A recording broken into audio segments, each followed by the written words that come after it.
It is really easy to cross over into the frumpy side of getting dressed every day, but with just a few little styling tricks, it doesn't have to be this way. Just because we are middle-aged now does not mean we don't want to still feel and look our best when we go out into the world every day. And the last thing any of us ever wants to see in our own reflection is frumpy. And let me just tell you, I had to look up frumpy. Like, I know it when I see it, but I wanted to know, like, what is the definition of frumpy? And I found old, dowdy, outdated. And I thought, ew, no wonder we all avoid it. That is awful. Nobody wants to feel frumpy, but we still want and need to be comfortable. And sometimes comfort wins out. And before you know it, you're on a fast track bullet train to Frumpy Town. And that is one town I never want to travel to. So today I thought I would show you some of the styling tricks I use every single day to avoid looking and feeling frumpy when I see my own reflection. So the very first tip I have for you to avoid that frumpy look altogether is to accentuate your figure a little bit. And this is not at all about size or shape. And really all you have to do this is define a waistline for yourself. Whether it's a natural waistline or a visual waistline is irrelevant. By defining your waistline in your outfit, you avoid looking frumpy. Let me show you what I mean. I put this outfit on today. I love wearing this skirt. It's a big, loose, billowy skirt, and I love this white eyelet top with it. But this outfit is a frump fest. It does absolutely nothing for my figure, which makes me look dowdy, outdated. The very definition of frumpy, right? So let me show you how I'm going to change this up, and I'm going to accentuate my waist to give a different look. So the first thing I'm going to do is I'm going to unbutton a couple of buttons from the bottom, and I could tie a knot, but let me tell you why I'm not going to tie a knot with this particular outfit.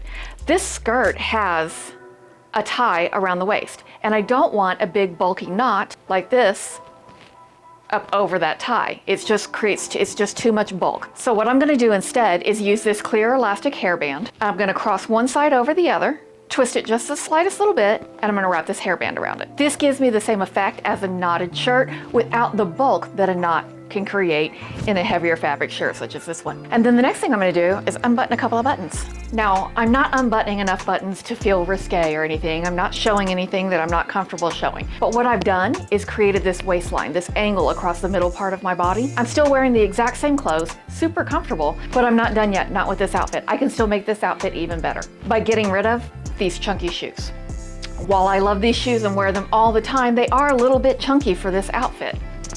So I'm going to kick these off, and I'm just going to replace them with these nude soft pointy toe ballet flats. Changing out the shoes improves the outfit of removing the visual bulk from the look of the outfit. I'm still in the same skirt, I'm still in the same top, but I've lost that outdated dowdy look. So this is now an outfit that I can feel confident and comfortable in without ever creeping into the frump factor. There's no longer any frump here, so I would feel completely confident going out into the world for my day in this outfit.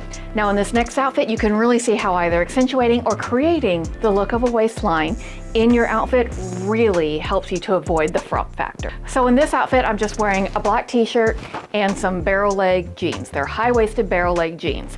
And for a woman of my age in my 50s, wearing a trendy pair of high-waisted barrel leg jeans can get a little tricky. Because let's just be honest, the whole description barrel leg is something I've probably been trying to avoid for a long, long time. But these are some trendy jeans. I actually do find them really comfortable and kind of cute. But styled this way, it's just not working for me. But let me show you the difference creating a visual waistline can make in this outfit. I think these might be the highest waisted jeans I've ever tried on in my entire life. And I lived through the era of Rocky jeans. If any of y'all remember how high-waisted these are, I think these are even higher waisted than that. But they're cute, they're comfortable. So I've tucked in the shirt to create a visual waistline, but I can do even better by adding a belt. So the belt adds even more interest and more definition, creating a more interesting waistline. But I can still do better.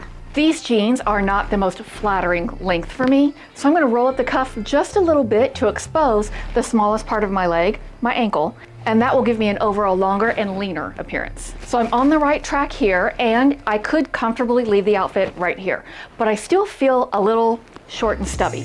So I'm going to use a necklace to help elongate my look even further. And this longer necklace trick on a higher neckline is perfect to help you avoid a frumpy look because it creates this long continuous V down the middle of your body. which even further elongates your look. Elongating your look really helps you to avoid the frump. So now this outfit that started out really frumpy is now pretty cute, and I would feel confident in going out for my day in this exact outfit. So the next tip I have for you, so that you can avoid frumpy town with me, is to choose your layering pieces very carefully. In this late winter, early spring season, it's still kind of chilly, even here on the Texas Gulf Coast from time to time. And so we're still layering quite a bit so that we can keep warm. And so it is still really important to choose your layering pieces carefully. And let me show you what I mean by that. So this cardigan that I'm wearing with just jeans and a tank top, it's comfortable, it's cozy, it's 100% cotton, it keeps me warm, but it does absolutely nothing for my look, because it hits me here at the widest part of my hips. And as a hippie woman, I don't need anything to bring more attention to the widest part of my hips. Like I can bring plenty of that attention on my own. So let me show you how I can fix this. Now, I already know what you're thinking. You're thinking, Lori, you changed out a beige cotton cardigan for a beige cotton cardigan. There's no difference there. And you're right, but you're wrong. There's a huge difference. This cardigan falls at a point on my body that is not the widest point of my body where my hips are. And that gives me the illusion of better proportions in my outfit. Also, this sleeve length is a really great sleeve length. I really like it because it's a bracelet length. It doesn't come all the way down to my hand, and that exposes my wrist area, which is the smallest part of my arm, giving me a little bit of a leaner look than what I really have. So choosing a layering piece that falls at a more flattering point on my body helps me avoid that stumpy, dumpy trip to frumpy town that I'm not trying to take. Now, all of these are great tips. I use all of these tips every single day, every single time I get dressed so that I can feel my best. But it's not the most important thing you need to add to your outfit so that you never feel frumpy when you look at your own reflection in the mirror. The very most important thing you need to add to every outfit you wear is a little bit of sass. And what I mean by sass is an internal, intrinsic confidence that comes from knowing the reflection you see in the mirror really, truly, accurately represents who you know yourself to be. That confidence that comes from knowing that you are exactly who you are supposed to be in the world, that you are everything you need to be, and that you are perfect just the way you are. Adding just that little bit of confidence to your outfit and the way you carry yourself when you truly do feel that confidence will up-level the entire energy you bring into your world. And that is an amazing thing, because sassy and frumpy have never existed in the same woman, never have, and never will. So if you add nothing else to your outfits to avoid looking frumpy, add some sass. Now that brings me to the weird, awkward part of the video where I invite you to subscribe to the channel. It's weird for me because I absolutely do want you to subscribe, but only if you want to, only if you're ready. If you're not ready to subscribe to the channel, don't worry about it. It is not that big of a deal. There is no harm, no foul. You have an open invitation to come back and hang out anytime you like, because I'll be here. I'll be right here. Or, out there somewhere traveling, because I do a lot of travel content as well. I'll be somewhere making videos, and I would love to hang out with you again. So no matter what, subscribe, don't subscribe, it's all good. Come back and hang out, and I'll see you in the next video. Bye, y'all.